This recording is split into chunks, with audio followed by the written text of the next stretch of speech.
I stood at the altar, surrounded by family and friends, my heart racing with anticipation.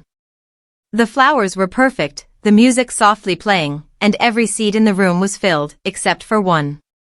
My fiancé was missing. At first, I thought she was just running late.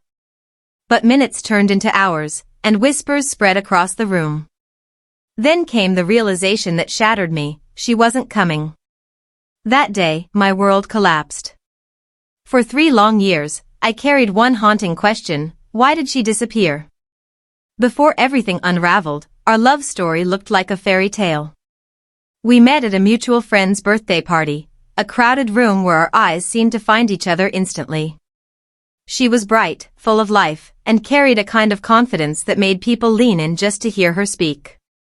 We quickly became inseparable, spending weekends exploring small coffee shops, late nights watching movies, and planning trips we'd never quite take. When I proposed, it felt like the most natural next step. I remember slipping the ring onto her finger while she cried and laughed all at once. We spent months planning the wedding, choosing colors, flowers, music, every little detail. She was excited, often texting me random pictures of dresses or decor ideas. Everyone around us believed we were the perfect couple, and honestly, so did I. I had no doubts. No warnings. Nothing that hinted at what was coming. As the big day approached, I felt nothing but joy. I imagined us walking hand in hand, starting a new life together. Little did I know, all of those dreams were about to vanish in the cruelest way possible. The morning of the wedding, I woke up nervous but excited.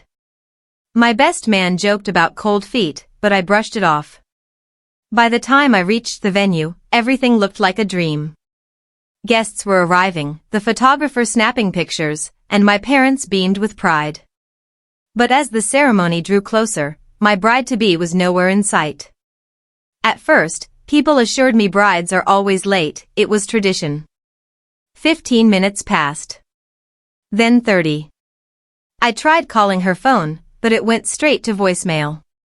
Her bridesmaids whispered nervously, avoiding my gaze. An hour later, the room grew restless. Guests started shifting in their seats, some leaving discreetly. I felt the walls closing in as humiliation burned through me. My mother asked if we should postpone, my father tried to stay calm, but I knew.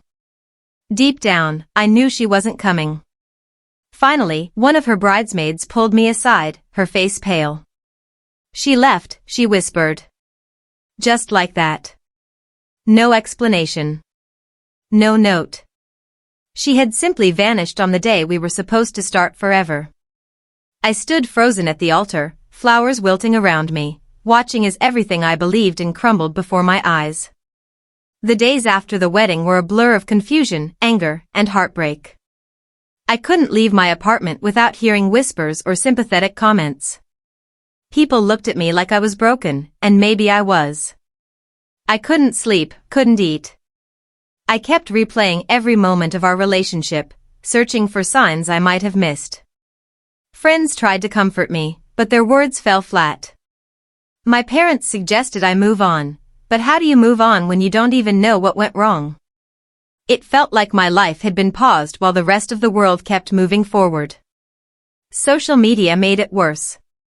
Her accounts were deleted, like she'd erased her existence entirely.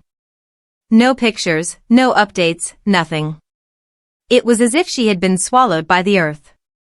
For months, I lived in limbo, checking my phone obsessively, hoping she'd call, or maybe send me an explanation. But silence was all I received.